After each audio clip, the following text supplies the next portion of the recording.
দেখুন মানসদা খুব একটা সিগনিফিক্যান্ট ফিগার বলেছেন, 60 লাখের ফারাক। ফিগারটা চেঞ্জ হবে, 2024 সালে 43 লাখের ফারাক। এই 43 লাখ ভোটই সম্ভবত ভুয়ো ভোটার। ঠিক এই কারণে মমতা বন্দ্যোপাধ্যায় ভুয়ো ভোটারদের নাম কাটার বিরোধিতা করছেন। যদি এই 43 লাখ ভুয়ো ভোটারের নাম কেটে যায় তাহলে তৃণমূলের ক্ষমতা আঁকড়ে থাকা খুব মুশকিল।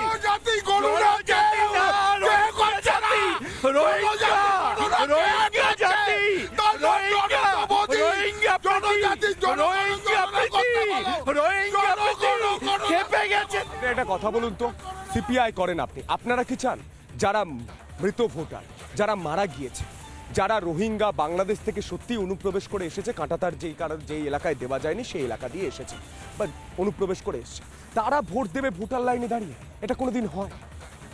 আমরা বামপন্থীরা যেটা চাই সেটা পরিষ্কার অনুপ্রবেশ শেষ হোক, এসআইআর হোক, সেটা নিয়ে আমাদের কোনো আপত্তি নেই, কিন্তু কোনো ব্যক্তি যেন চক্রান্তের শিকার না হয় এটা আমাদেরকে সময় দেওয়া হচ্ছে। চক্রান্তের শিকার হচ্ছে কোথাও? কোনো চক্রান্তের শিকার কোনো ব্যক্তি হোক এটা আমরা চাই না। তবে এটা সত্যি, আমরা বিভিন্ন গ্রাসরুট লেভেলে দাঁড়িয়ে আমরা ভোট করতে গেছি, আমি নিজে ক্যান্ডিডেট ছিলাম, সেখানে যেভাবে ছাপ্পা হয় সেখানে দেখা যায় অন্য জায়গা থেকে লোক এসে ছাপ্পা করে, তাহলেই পরিষ্কারভাবে বোঝা যায় এই লোকগুলো তাদের ভোটার আইডেন্টি কার্ডে নাম আছে কিনা জানি না, কিন্তু অন্য জায়গা থেকে এসে ছাপ্পা করে দিয়ে চলে যায়। এই জন্যে সমস্ত মানুষ চাইছে স্বচ্ছ এবং নিরপেক্ষভাবে ভোট হোক, এবং যেন ভোটের একটা আইডেন্টিটি থাকে, যেন রোহিঙ্গা বা এই জাতীয় যে সমস্ত কথাগুলো উঠছে সেইগুলো যেন না হয়। দেখুন, স্বাধীনতা লাভের থেকে আমাদের অনেক কথা অনেকে বলে, কিন্তু স্বাধীনতার প্রাক্কাল থেকে আমরা দেশের জন্যে দেশের সাথে আমরা কিন্তু আছি।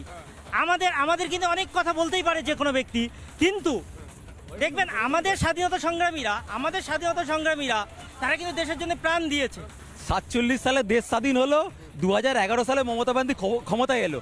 কতটা নির্বোধেরা দেখুন, এই যে 70 বছর একটা পাহারা দিল সেখানে বেড়া দিতে পারলো না। যত দোষ নন্দঘোষ, মমতা বন্দ্যোপাধ্যায়, যারা ক্ষমতায় ছিল 34 বছর, এই নির্বোধদের জানে না এরা ক্ষমতায় ছিল এবং সরকারও ছিল। তারা কিন্তু অনেক জায়গায় দিতে দিচ্ছে না, জমি চাইছে কিন্তু দিতে পারছে না। জুলাই মমতা বন্দ্যোপাধ্যায় আধার কার্ড, ভোটার কার্ড, 34 বছর জমি কেন দিল না সেটা তো উত্তরটা দিকে আমি তারপর বলছি। কথা ছাড়ে কেন 34 বছর জমি দেয়নি বলে মানুষ সরিয়ে দিয়েছে এই সরকারকে, আপনারা কেন স্বীকার করুন? না, 34 না, ভুল কথা বলবেন না, ভুল কথা স্বীকার করুক। আজকে ডেমোগ্রাফি চেঞ্জ করেছেন আপনারা, টোটাল ডেমোগ্রাফি আপনারা 100টা সিটে। আরে নীতি আয়োগের রিপোর্টটা দেখুন, পশ্চিমবঙ্গে জনসংখ্যা কমছে, ফার্টিলিটি রেট কমছে, অশিক্ষা, তার জন্য বাংলাদেশ থেকে লোক নিয়ে আসছে, তার জন্য রোহিঙ্গাদের নিয়ে আসছে। তৃণমূল একদম চন্দ্রযান থেকে শুরু করে সমস্ত বিজ্ঞানে সৌগত প্রফেসর থেকে শুরু করে সুজিত প্রফেসর থেকে শুরু করে এবার আমাদের দেবব্রতদা প্রফেসর, সব জায়গায় জ্ঞান রয়েছে। ওনারা বলছেন জনসংখ্যা কমছে তাই বাংলাদেশিদের আনছি, তাই রোহিঙ্গাদের আনছি, এটাই বক্তব্য। দাদা, আপনার এলাকায় স্বচ্ছ ভোট হয় না? না, এখানে ভোটের দিন ছাপ্পা হয়, ভোটের বাক্স নিয়ে পালিয়ে যায়। হ্যাঁ, আপনার এলাকায় স্বচ্ছ ভোট হয়? আমাদের বাঙালি স্বচ্ছ ভোট হয়? স্বচ্ছ ভোট হয় না। ওই ভদ্রলোক বলে 34 বছর ধরে কিচ্ছু হয় না। হ্যাঁ, 34 বছর পরে যে ক্ষমতায় আসলো বর্তমান মমতা ব্যানার্জি, নারী নির্যাতন, রোজ ভ্যালি চোর, চুরি, ডাকাতি, সব কিছু এরা চোর, সব কিছু এরা চোর। হ্যাঁ, চোর বলছে তো আজকে কুণাল ঘোষ বলছে, কুণাল ঘোষ 100 গাড়ি ধাক্কা মেরে নিয়ে গেছিল ভ্যানে করে, সে আজকে কুণাল ঘোষ আজ বলছে মানে ভোটটাও চুরি করছে। আরে যাদের আপনার এলাকায় স্বচ্ছ ভোট হয়? দাদা, আমি একটা বক্তব্য পেশ স্বচ্ছ ভোট হয়? হ্যাঁ হয়। আমি বলছি কিরম ভোট হয়। টোটাল চাকরি গেছে কজন? 26,000। তার থেকে আপনার চাল কাপড় আলাদা হতে পারেনি। এই বৃহৎ পশ্চিমবাংলা একটা মানে এসআরআই হচ্ছে, এসআইআর হচ্ছে, তাতে করে ছোটোখাটো চুরি থাকতে পারে, ঠিক আছে? চাল কাকড় আলাদা করার জন্যই করা হচ্ছে। দু একটা কাকড় থেকে যেতে পারে বা দু একটা চাল বাদ যেতে পারে, সেটা কোনো বড় ইস্যু নয়।